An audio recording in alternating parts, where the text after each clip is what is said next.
You can push through almost anything until your body pushes back.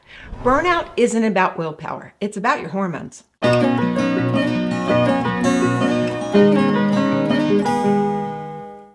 I'm Deborah Maragopoulos, a family nurse practitioner. I've spent years helping leaders, executives, and high performers understand the biology behind burnout. At the root of burnout is your hypothalamus, the command center of your brain. Through the hypothalamic pituitary adrenal HPA axis, it controls cortisol, your stress hormone. When cortisol is balanced in a healthy circadian rhythm, you stay sharp and energized during the day and sleep deeply at night. But if stress never lets up, your hypothalamus gets stuck in survival mode, directing your adrenals to pump out more cortisol until your body crashes.